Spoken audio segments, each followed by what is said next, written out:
thought my apartment was making noise at night until I realized it was following a schedule. Every night I'd hear a soft click. Not loud, not enough to wake me fully, just enough to notice.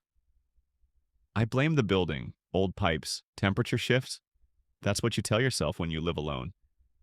But one night I stayed awake, phone in hand, lights off, waiting. Then it happened again. Click. And right after that, a slow exhale that wasn't mine.